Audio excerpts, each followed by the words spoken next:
कृष्णा भक्तों शुक्रवार के दिन माता वैभव लक्ष्मी की व्रत कथा सुनने से माता लक्ष्मी की कृपा से सभी प्रकार की मनोकामना पूरी हो जाती हैं। इसलिए शुक्रवार के दिन माता लक्ष्मी के सभी स्वरूपों की 8 स्वरूपों का ध्यान करना चाहिए। माता लक्ष्मी की कथा श्रवण करें और माता लक्ष्मी को पूजन करके कमल का फूल अर्पित करें या कमल के बीज अर्पित करें।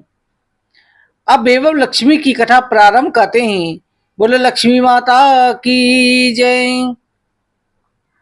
भक्तों, माता मां लक्ष्मी जिन्होंने रक्त वस्त्र धारण किए हुए हैं, भगवान विष्णु को अति प्रिय हैं।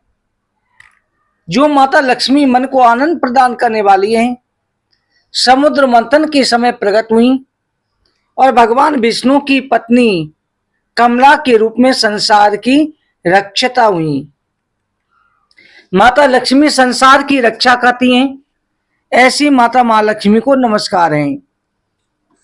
पहले समय की बात है कि एक नगर में लाखों लोग रहते थे। पहले समय लोग साथ साथ रहते थे, एक दूसरे के काम में हाथ बटाना, एक दूसरे के घर आना जाना रहता था।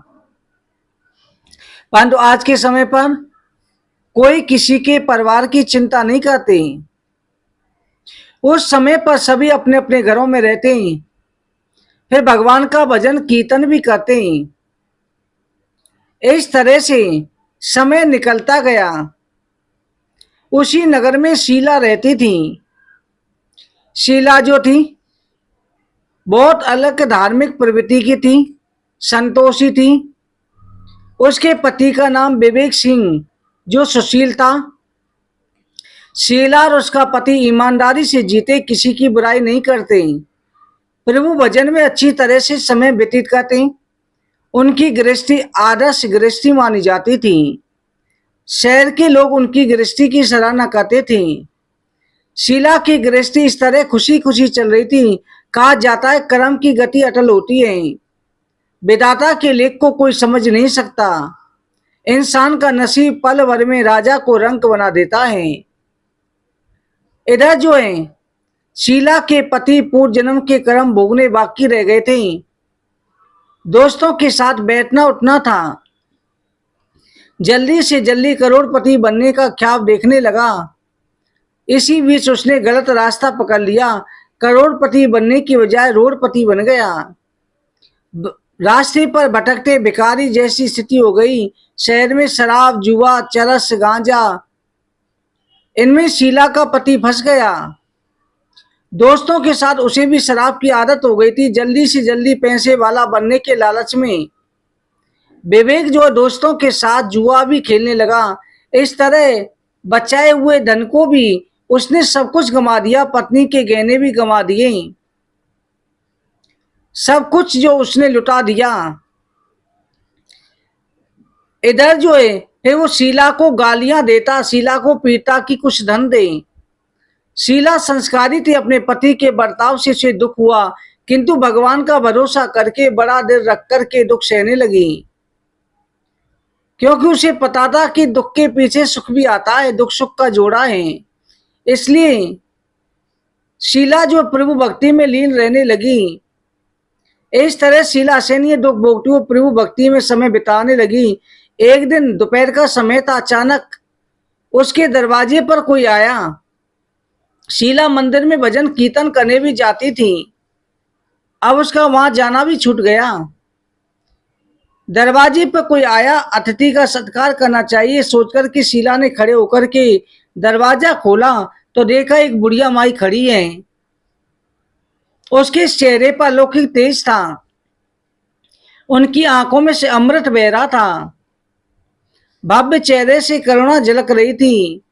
शीला के मन में अपार शांति छा गई, क्योंकि शीला उस माँ जी को पहचानती थी, वो मंदिर में मिलती थी। शीला ने सचा करके एक फटी हुई चादर पर उनको बैठाया। माँ जी ने कहा, क्यों शीला, मुझे पहचाना नहीं? शीला ने सचा कर कहा, माँ आपको देखते ही शांति हो गई, ऐसा लगता है बहुत दिनों से इसी प्रकार की शांति ढूंढ रही थी। तब शीला की वाचन सुनकर के माँ ने हंसकर के कहा कि शीला, तू क्यों भूल गई कि हर शुक्रवार को लक्ष्मी जी के मंदिर में भजन कीर्तन में तुम जाती हो। हर शुक्रवार को मिलते ही पति जब से गलत रास्ते पर चला गया तब से शीला तुम दुखी हो गई हो। लक्ष्मी जी के मंदिर भी नहीं जाती, अपने लोगों के साथ नजरें मिलाते हुए उसे शर्म आती थी। उसने माताजी को पहचान का, है माँ, मंदिर में कितने मधुर भजन गाती हो आप, अभी तो दिखाई नहीं देती। माँ, इस समय पर मैं परेशान हूं। शीला का हृदय पिघल गया, आंखों से आंसू बहने लगे। माँ जी के सामने बिलक बिलक कर रोने लगी। ये देखकर उस बुढ़िया माई ने शीला से कहा, शीला चिंता ना कर, प्यार से पीठ थपथपाई।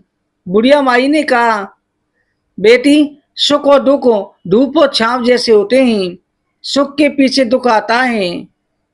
बेटी चिंता ना कर, मेरी बात को हल्के में मत लेना, मैं तुझे समझा रही हूँ, वही करना। शीला के मन को शांति मिली। कहा कि माँ, मेरी गृहस्थी में भरपूर सुख था, मेरे पति भी बहुत अच्छे सुशील थे। अचानक से हमारा भाग्य हमसे रूठ गया, बुरी संगत में फंस गए, बुरी आदतों के शिकार हो गए, अपना सब कुछ गंवा बैठे, हम रास्ते के भिखारी हो गए हैं। माँ ने कहा, कर्म की गति न्यारी होती है, हर इंसान को अपने कर्म भुगतने पड़ते हैं। तू चिंता ना कर, तू कर्म भुगत चुकी है, तुम्हारे सुख के दिन अवश्य आएंगे। माँ लक्ष्मी अपने भक्तों की चिंता करती है, तू देर रखकर माता लक्ष्मी का व्रत कर, सब ठीक हो जाएगा। लक्ष्मी जी का व्रत करने की बात सुनकर शीला के चेहरे में चमक आ गई। उसने कहा, माँ लक्ष्मी का व्रत कैसे किया जाता है, मुझे समझाइए, मैं व्रत अवश्य करूंगी। बुढ़िया माई ने कहा, बेटी, लक्ष्मी का व्रत बहुत सरल है, वरद लक्ष्मी व्रत, वैभव लक्ष्मी व्रत भी कहते हैं। इससे सुख संपत्ति यह सब कुछ प्राप्त हो जाता है। बेटी, इस व्रत का फल जो होता है बहुत शेष होता है। माता लक्ष्मी की आप फल रख करके, फल नहीं है तो सादा रूप से पूजा करो, सोनों के गहने या हल्दी कुमकुम से पूजा करो, व्रत पूरा हो जाएगा। खीर का भोग लगाओ।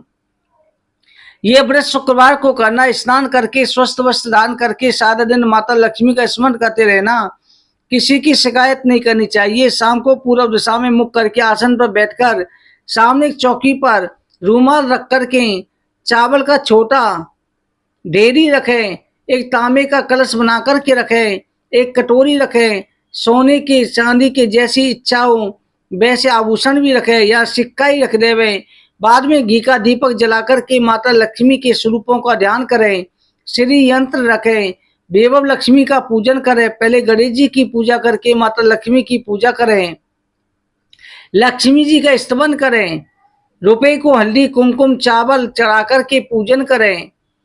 फिर शाम को ही मीठा चीज बनाकर के प्रसाद रखो, शक्कर या गुड़ की खीर बना करके, चावल से बना करके आरती करके 11 बार सच्चे मन से माता लक्ष्मी के मंत्र का जाप करो, माता लक्ष्मी से प्रार्थना करो, माँ का प्रसाद बांटो, थोड़ा प्रसाद अपने लिए रख लो। शक्ति हो सारा दिन उपवास करो या सिर्फ एक समय भोजन करके करो। एक बार शाम को ही प्रसाद ग्रहण करना चाहिए। अगर थोड़ी भी शक्ति ना हो तो दोनों समय भोजन कर सकते हैं। बाद में कटोरी, रुपया, गहना, कलश ये सभी वापस रख लेवे, रुपया अपनी तिजोरी में रख देवे, कलश का पानी तुलसी में डाल दे, चावल पक्षियों को डाल दे। इस विधि से व्रत करें तो मनुष्य सुखी हो जाता है, संतान, इनको संतान की प्राप्ति होती है, सौभाग्यवती स्त्री का सौभाग्य खंड रहता है, कुंवारी कन्या को मनभावन पति मिलता है। शीला ये वचन सुनकर आनंदित हो गई। बोली, माँ, आपने शास्त्रीय विधि बताई, उद्यापन विधि किस प्रकार करनी चाहिए? माता ने कहा, 11-21 मन्नत मांगी हो उतनी शुक्रवार वैभव लक्ष्मी का व्रत पूरी श्रद्धा भावना से करना चाहिए। व्रत के आखिरी शुक्रवार को खीर से पूजन करके फिर उसके बाद में 7 कुंवारियां सौभाग्यवती स्त्रियों को कुमकुम तिलक लगा करके फल प्रसाद के साथ में लक्ष्मी जी की पुस्तक उपहार में देनी चाहिए, खीर का प्रसाद देना चाहिए। धन लक्ष्मी स्वरूप, वैभव लक्ष्मी स्वरूप माता लक्ष्मी की छवि को प्रणाम करें। माता लक्ष्मी को प्रणाम करके मनी मन प्रार्थना करें, माँ लक्ष्मी ने सच्चे हृदय से आपका व्रत पूर्ण किया, आप भी कृपा करो। माता से जब प्रार्थना करें तो माता की कृपा से सभी मनोकामना पूरी हो जाती हैं। इस प्रकार से शीला को विधि बताई, माता रानी अंतर ध्यान हो गई। इधर जो है शीला ने शुक्रवार को व्रत प्रारंभ करें। शीला ने जो है अपना सब कुछ गिरवी रख करके, केवल नाक की कील बची थी उसे निकाल करके शीला ने कटोरी में रखा। फिर रूमाल जमा करके मुट्ठी भर चावल की ढेरी लगा करके तांबे का कलश स्थापित करके माता का पूजन किया। प्रसाद पहले पति को खिलाया, बाद में सबको बांट करके पति खिलाया, स्वयं खाया।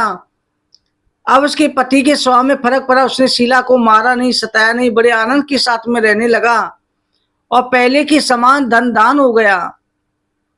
शीला ने फिर वैभव लक्ष्मी की व्रत उद्यापन किया, माता जी की धन लक्ष्मी स्वरूप छवि की वंदना करी, प्रार्थना करी। तो उसके बाद में मन्नत मांगी, कुंवारी कन्या सौभाग्यवती स्त्रियों का पूजन किया। इस तरह करके जैसे उद्यापन करा तो धीरे धीरे उसके पति का कारोबार चलने लगा। गिरवी रखे गहने छुड़ा लिए, पहले की ज्यादा वो वैभवशाली हो गई। इस तरह से माता लक्ष्मी कृपा से शीला और उसका पति विवेक धनाढ्य हो गए। उस दिन से पूरे नगर में सभी स्त्रियां वैभव लक्ष्मी का व्रत करने लगी। तभी कहते हैं, नमस्ते गणनारूढ़े कोला स्वयंकरी सर्पा परे देवी माँ लक्ष्मी नमस्ते। भक्तों, आप चैनल को सब्सक्राइब करें, वीडियो ज्यादा शेयर करें। बोलो वैभव लक्ष्मी माता की जय। कृष्णा।